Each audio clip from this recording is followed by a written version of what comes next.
I just want to savor this for a second.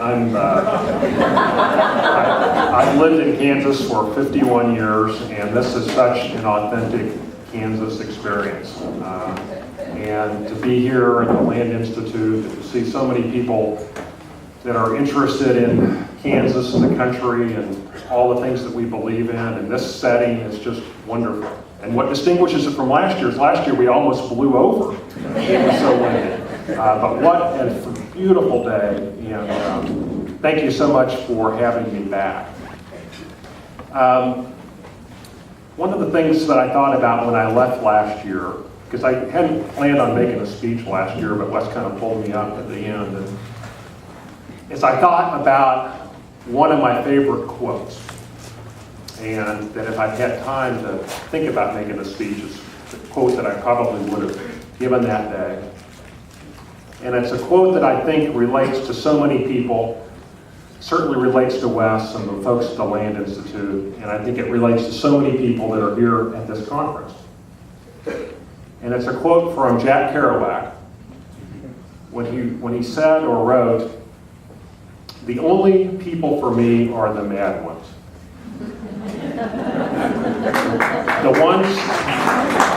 ones that are mad to live, the ones that are mad to speak, the ones that are mad to be saved. Desirous of everything and all at once, they never yawn or say a commonplace thing, but instead they burn, burn, burn, like a fabulous Roman candle exploding like spiders across the stars. And in the middle you see the blue center point, and when it pops, all that you can say is awe. I think there's a lot of people here that fit that description. I think we've got some people that are mad, not mad in a negative way, but mad in a passionate way to live their lives to make a difference. And it's really fun for me to be in the midst of so many passionately mad people.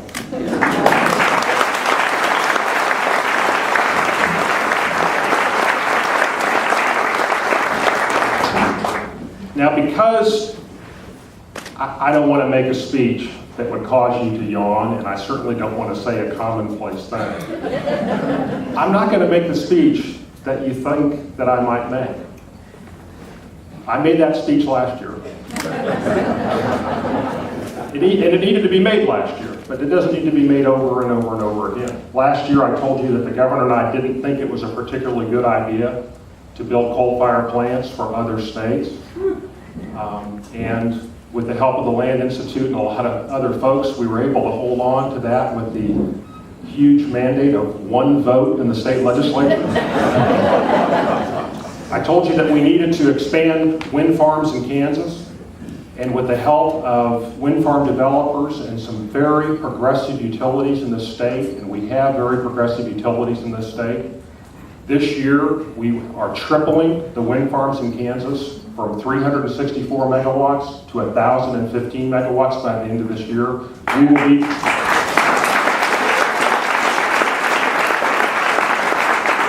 We will be just the 7th state in the country to have over 1,000 megawatts, and we're just getting started. So, I'm not going to give you that speech. That's an easy one. Everybody agrees on all that. I'm going to give you a speech that I'm not sure is correct, but it's something I think we need to think about. And the speech is that it's entirely possible that everything that we're doing in the environmental community is wrong. I want to challenge you to think about this a little bit. And the thesis that I have is that this problem that we have is not going to be solved by politicians like me or by people in Washington.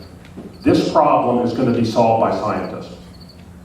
And we have spent all of our focus, or most of our focus, trying to solve this problem with Congress, with leaders around the world, when I think maybe our real focus should be on science. So just put up with me here for a minute as I walk you through this, and let's consider this. The first point is a point that I think we probably all agree on, and that is that we are at, near, or recently past critical tipping points that will permanently change the world's climate. All of you know that for thousands and thousands of years, we had roughly 275, 250 parts per million of carbon in our atmosphere until the Industrial Revolution came along. And then starting in 1750, that number went up. And it went up and up and up as we began to burn more and more and more fossil fuel until, as we sit here today, we now have 385 parts per million of carbon in the atmosphere. And while, as in the past, the parts of carbon in the atmosphere and the other greenhouse gases kept our climate in perfect balance and allowed just enough heat to come back to create beautiful days like we have today, and just enough heat to escape so that we would not become overwarmed, we are at severe risk right now as we continue to pound the atmosphere with more and more greenhouse gases of getting very, very warm. Now, what that tipping point is a point of debate. But what it is clear is that we are getting close. The IPCC report says that if we get over 500 parts per million of carbon in the atmosphere, which the trend line currently shows would happen in about 50 years, we will reach a point of no return.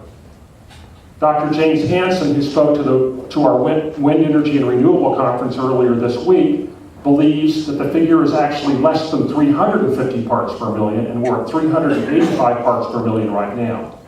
And everyone agrees that in order to solve this problem, we can't just stabilize our emissions right now, we actually have to reduce them. Think about that. We can't stabilize where we are right now, we have to reduce. So point one is that we are at or near a tipping point. Point two, there is a 99% chance, in my view, that we will pass this tipping point and not solve the problem. Why do I give that pessimistic analysis? I give it for this reason. There are 6.3 billion people in the world right now, 6.3. 1.7 billion of those people have no electricity. None. Their governments are, and rightly so, are far more interested in making sure that they have power than worrying about what might happen to the climate in 50 or 100 years. Emerging markets all over the world are creating a new middle class. And depending upon how you measure these statistics, there are 200 or 300 million middle class people in China and India right now. In the next 20 years, there will be 1 billion middle class people in China and India. And the same thing is happening in Brazil and in Russia and in all sorts of emerging markets around the world. So number one, we're going from 6.3 billion people to 9 billion people when it looks like our population will stabilize in about 50 years. So think about that. We have to take our emissions below the level that we are right now at a time when 50 years from now, we'll have roughly double the number of people that have electricity right now on the planet. It ain't gonna happen. With the current technology that we have, we are not going to be able to reduce emissions from the levels that they're at right now. Point three, our current efforts have failed. What have we done and what are we doing? What we have done and what we are doing is we run around and we try to get world leaders and US leaders to set targets that they will reduce emissions by X percentage by X year. And they sign those targets and everybody comes out for the photo op and everybody says, oh, isn't that great? The whole world is green and everything's now wonderful and everything is solved. But what has happened? Well, we don't have to guess, we know. Since Kyoto, you want to know what's happened with emissions? Emissions have gone up. And it would be easy to say, well, it would be commonplace, it would cause me to yawn to say, well, Kyoto failed because the US didn't participate. Well, guess what? Emissions are going up in Europe. Germany is building 20 new coal-fired plants. The entire world is not solving this problem. So, what do we do in the US? Well, we have governors, and they come out and they issue these statements. We're going to cut our emissions by blank amount, by blank year. And what happens? Emissions continue to rise, and continue to rise. So, what is our current effort? Our current effort is Let's go to Congress next year, and let's try to get them to set a target. Because if Congress sets a target, we got this thing solved. Look how great